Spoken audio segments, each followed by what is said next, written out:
Eu sou arquiteto e urbanista, me formei técnico em edificações no segundo grau pelo IFMT. Na minha época, ainda era escola técnica, foi no ano de 98, 99.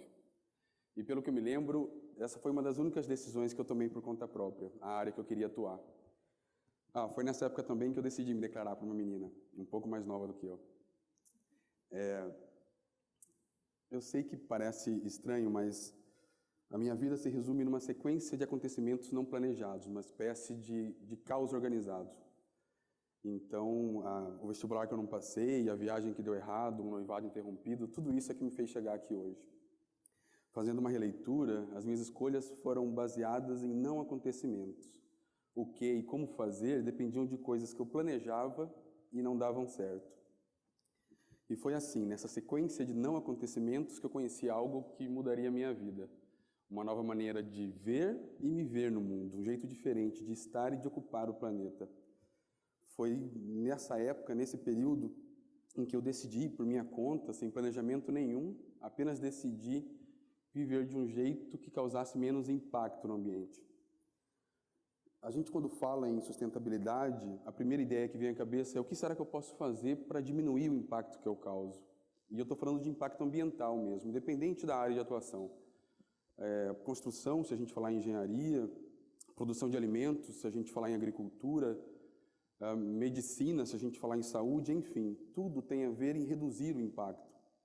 Tudo bem que, para nós, a única coisa que a gente quer, quando busca viver sustentavelmente, seja social, ambiental ou financeiramente falando, é tentar viver de uma maneira que a gente apenas consiga garantir que a próxima geração possa continuar fazendo o mesmo que nós. Parece simples, né? A minha história começou a mudar há 10 anos, em 2008. Eu estava noivo e há 2 meses do casamento a minha noiva me disse que não era a hora. Na hora eu lembro de ter ficado muito mal, sim, mas isso me proporcionou arriscar mais também. Eu saí de Cuiabá, me inscrevi num curso para a criação de comunidades sustentáveis. E esse curso tinha uma duração de 10 dias, num lugar totalmente diferente, numa zona rural, no interior de Goiás, onde as construções eram diferentes, as pessoas eram diferentes. E, de alguma maneira, aquele lugar não tinha nada de luxo, mas ao mesmo tempo tinha muito conforto. E esses 10 dias foi muito importante para mim, porque me fez fazer uma releitura da minha vida até então. E eu não tinha muito do que me orgulhar, não. Naquela época eu estava com 27, 28 anos e eu tinha prestado vestibular para engenharia, não havia passado, passei para arquitetura. No meio do curso de arquitetura eu fui convidado a ingressar no Exército. Eu sempre quis entrar para a aeronáutica, então eu falei não para o Exército.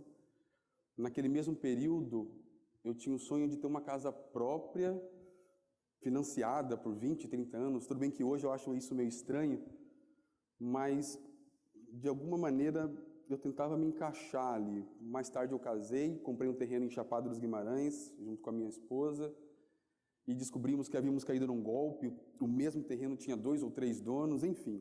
De alguma maneira eu tentava realmente me encaixar nesse mundo maluco que nós criamos. Mas foi durante esses 10 dias, nesse curso, que eu conheci uma metodologia, uma ferramenta diferente de como desenhar o espaço. Uma maneira que a gente conseguisse causar impacto positivo. Até então, a pergunta era como diminuir o impacto que a gente causava. E a partir dessa metodologia, desse conceito, a pergunta ganhou uma resposta e a gente passou a desenhar espaços para causar impacto positivo no meio. Desenhar espaços para promover biodiversidade. E esse é o segredo da sustentabilidade. É tentar entender tudo que nós fazemos, independente do que for, como um grande ecossistema vivo e produtivo. Depois disso, eu tentei desenhar todos os projetos que eu pegava, tendo esse conceito como parâmetro. É um modelo de desenho voltado para uma cultura da permanência. Eu estou falando de permacultura. Palavra estranha, né?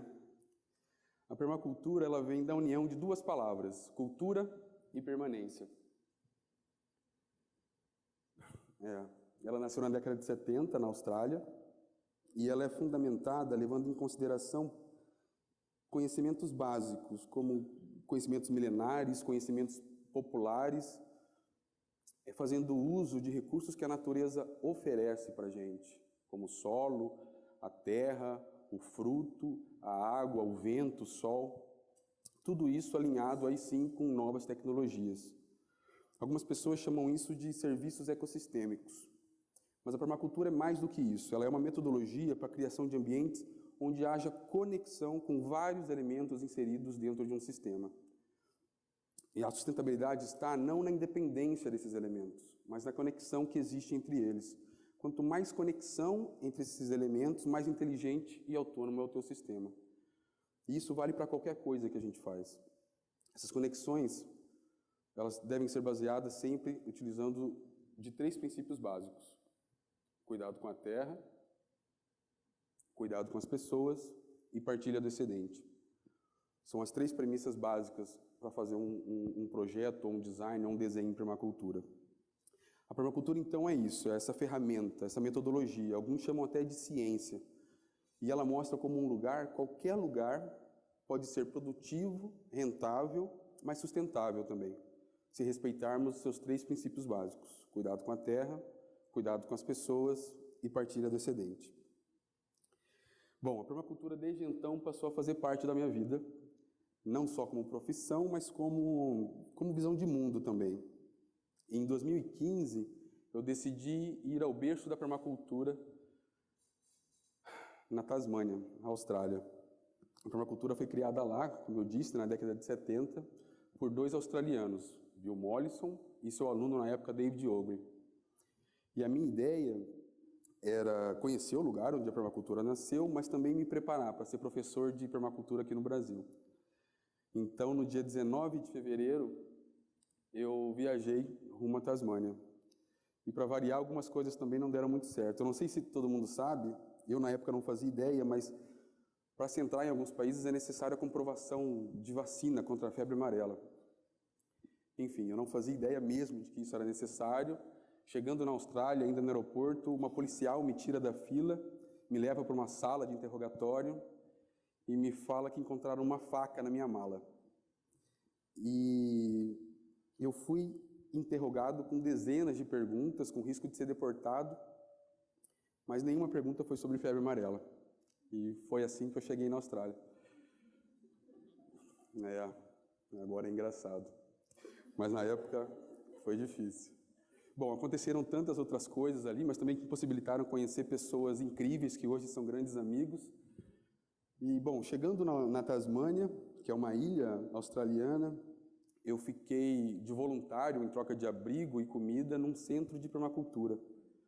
E lá foi interessante porque, para todo lugar que eu olhava, existia uma técnica de baixo impacto inserida. Então, placas fotovoltaicas, sistema de saneamento ecológico, banheiro compostável, estufas com frutas e verduras que não eram da época e não eram da região também. Enfim, mas o que mais me impressionou, até porque eu conhecia outros lugares iguais àquele, é que, de alguma forma, as pessoas faziam as mesmas coisas que a gente faz aqui fora. Elas conversavam, elas riam, brincavam, trabalhavam, elas se socializavam. Na hora eu não entendi, mas aquele lugar me inspirou muito. Fiquei nesse espaço por mais 4 dias, depois fiquei numa fazenda de uma famosa permacultora na Tasmânia, uma fazenda de criação de ovelhas, que também era regido pelo mesmo conceito.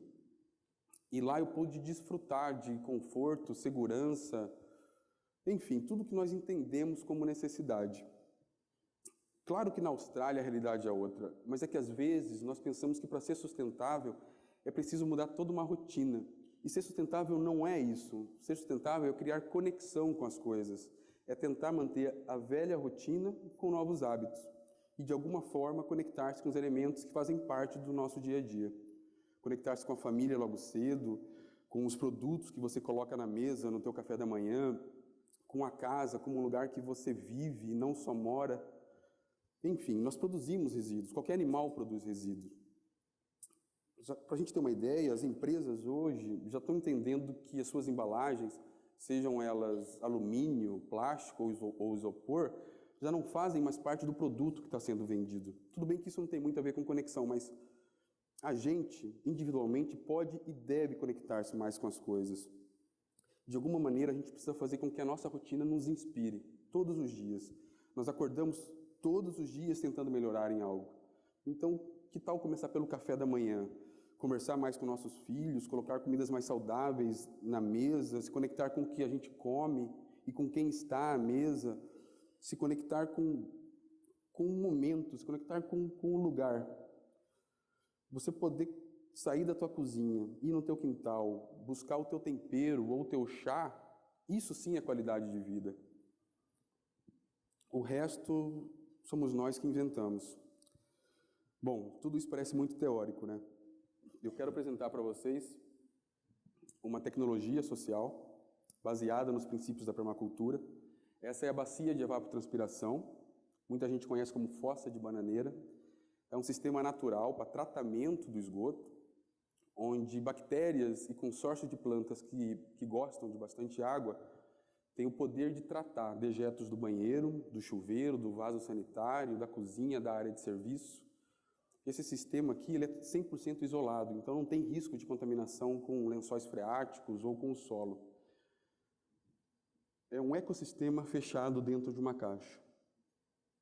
Tecnologias sociais iguais a essa são capazes de resolver problemas que, para a gente, no mundo como a gente vive hoje, parece impossível. Bom, para fechar, os 10 dias de curso que eu fiz lá em 2008, se transformaram numa imersão de 4 anos, e lá eu aprendi realmente o poder da permacultura, e desde então essa foi e é a minha especialização. É através da permacultura que de lá para cá eu conheci muitas pessoas, alguns países, tantas outras culturas que já estão fazendo a diferença. E é essa a questão, sabe? É quando que a gente vai começar a nos juntar às pessoas que já estão fazendo algo de diferente. Bom, dessa história, dessas pessoas, desses lugares que eu conheci, veio a vontade de transformar um espaço aqui em Cuiabá. Um lugar para poder mostrar para os meus filhos que eu ainda nem tenho, o que eu entendo sobre viver e não só morar. Um lugar onde eu pudesse construir algo bom, bonito, saudável, agradável, mas sustentável também. Bom, esse lugar ele é conhecido como Lacan, é um laboratório que promove experiências para uma vida sustentável. E lá, empresas, escolas, universidades, crianças, jovens, adultos, pessoas conhecem um pouquinho mais desse assunto que me fascina. Nesses 10 anos, muitas coisas aconteceram, a ponto de eu não poder mostrar tudo isso para pessoas que amo muito. Mas o que me deixa feliz é que outras pessoas virão e poderão fazer parte disso tudo. Eu sei que parece difícil mudar ou ganhar novos hábitos, mas privar nossos filhos de um futuro melhor parece um preço alto demais. E eu não falo sobre oportunidades de mercado, ou frequentar boas escolas, ou ter uma profissão reconhecida, mas de conexão com as coisas, de estar bem consigo mesmo, de saber o poder individual de cada um. Isso é mais do que qualidade de vida. Eu estou falando de felicidade de verdade. O que eu quero dizer é que nem tudo que eu planejei para a minha vida foi exatamente como eu imaginava, ou deu tudo certo, ou não vai dar, eu acho até eu ir embora daqui, mas uma coisa é certa, a minha decisão em assumir a responsabilidade pela minha existência enquanto vivo da Terra, isso não precisou de planejamento, ou de objetivos, ou de indicadores, ou de metas, ou seja lá o que for. Isso foi uma decisão pessoal, minha, de tentar viver em harmonia com a natureza. Nós somos natureza. E quanto mais próximos e conectados a ela, mais estaremos perto da felicidade. Vamos ser felizes, gente. Obrigado.